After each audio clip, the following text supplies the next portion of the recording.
It's one of my favorite times of year with the holidays coming and almost New Year's, where we get to hopefully rest, relax, reflect, and start to look at how we want our next year to be better and different. So a lot of leaders are familiar and a lot of people are familiar with doing something like setting your New Year's resolutions or maybe setting new annual goals. And this could apply not just for New Year's, but maybe even in a business planning cycle. But as we're looking ahead and thinking about goals, I think one of the things that a lot of people miss is that opportunity to get in touch with the hidden elements of what's actually at work in our thinking, in our lives, in our behavior.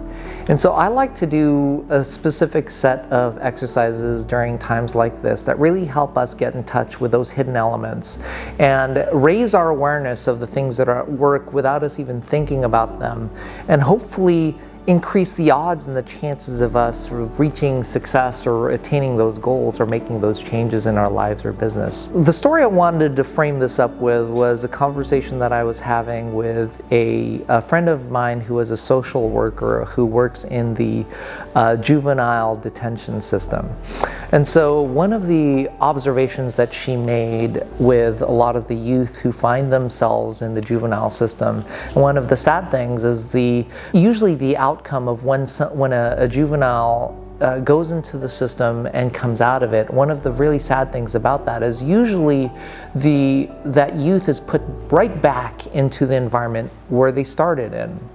And so what happens in that situation is that the odds of a meaningful change in behavior are very low, because they're essentially going back into the same environment and the same influences that led them to making the specific choices that led down that path in the first place.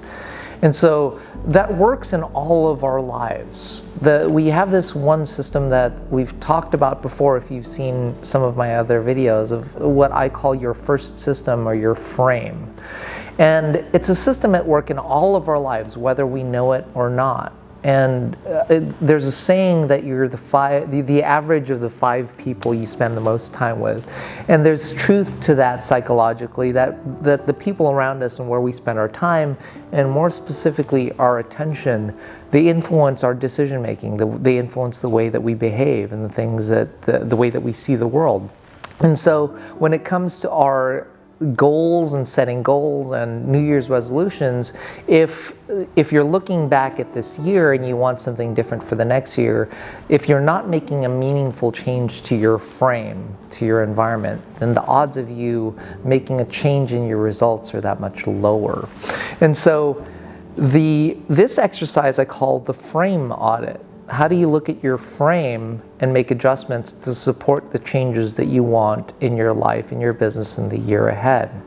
And so this is great for, I think, anybody who wants a meaningful change, might be a little frustrated with the results that you're got this past year, and not seeing what could possibly change to help you get a different outcome next year. And so the frame audit starts with a self-reflection, like so many of my other exercises. The self-reflection starts with this question of, for this past year, where you are today, what's true? What are you satisfied with? What are you dissatisfied with? What are those results that you're proud of? What are those things that you're not so proud of? What are your frustrations? So what's true today? And then flip that over and answer the question of, next year, what would you love to be different? What are those things that you want to be satisfied with that you weren't satisfied with this year? What are those goals, those dreams?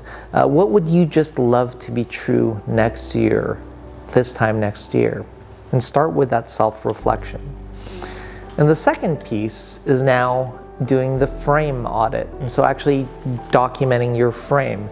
And so your frame is four elements in your life, the system at work. And so if you take any page, and we can put up a diagram of this, but you could take a page, and if you divide it in half and divide it into quarters, into 4 rows, and at the top row, label that box on the left side your leaders, coaches, and teachers. And in the second row, label that your communities. And then the third row, label that your events. And then the last row, you, just Y-O-U. And so fill in, reflect back in this past year, who have been your teachers, who have been your coaches, your leaders, the people you look up to as somebody that you're learning from, an authority, and fill that in the top left. And really think about that. And so these could be books that you've read, the people that you are actively looking at as a source of authority or a teacher to you. They could be actual teachers, the people who you're learning something from. It could be your boss, it could be a mentor, your parents, anybody who you see as an authority or a teacher of some sort, and fill that in, or your coach. In the second row, think back to this year about the communities that you've been a part of. These are the people that you spend the most time with, maybe at work, maybe at church, maybe clubs, other organizations that you're a part of. What communities do you see yourself a part of? And then in the third row, fill in the events that you've attended.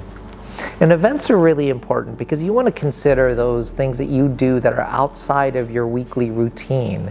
Did you attend conventions? Did you attend a training? Did you do something out of the ordinary that were the events that you attended or participated in?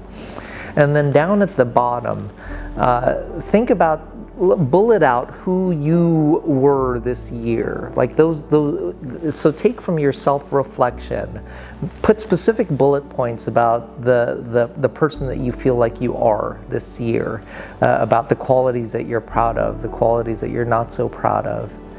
And then on the right side of that same exact table, you're going to ask yourself the question looking forward. So now flip over your self-reflection about what you would want to be true next year.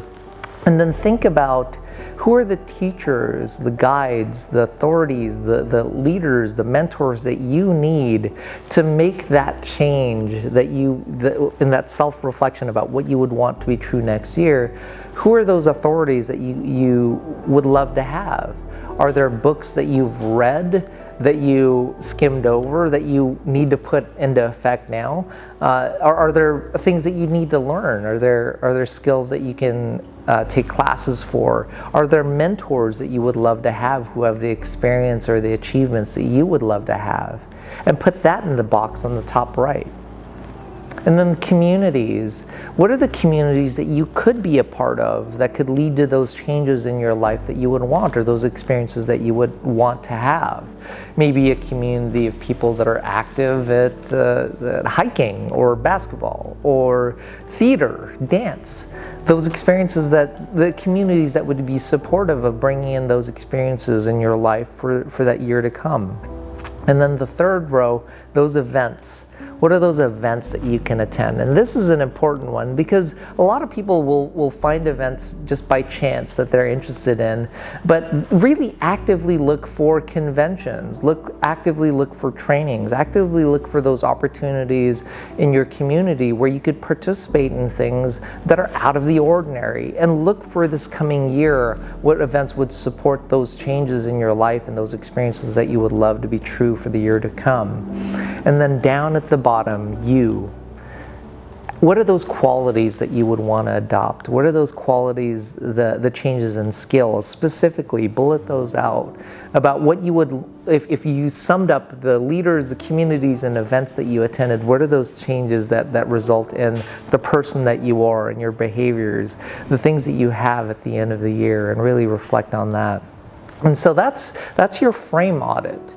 And when you think about it, the people who usually fill those boxes, in the leaders that you have, the teachers that you have, the communities that you're in, the events that you participate in, if those are all dominated by one source, let's say it's your job or let's say it's your business, then that's a risky position to be in. And this frame audit is really that opportunity to diversify who you have in those boxes, what you have in those boxes. Don't let it be dominated by one thing or one place or one source.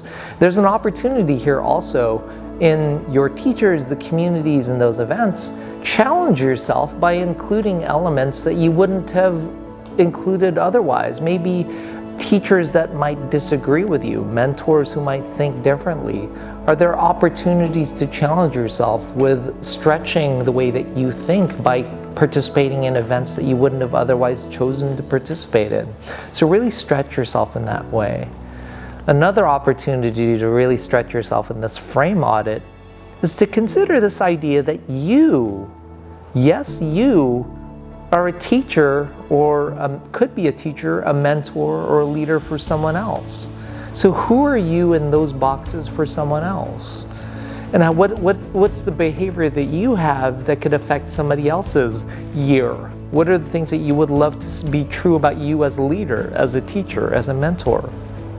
And likewise in the communities that you're a part of. If you are a member of a community that can affect somebody else's week-to-week, day-to-day experience that can enrich their lives, are you an active part of that community?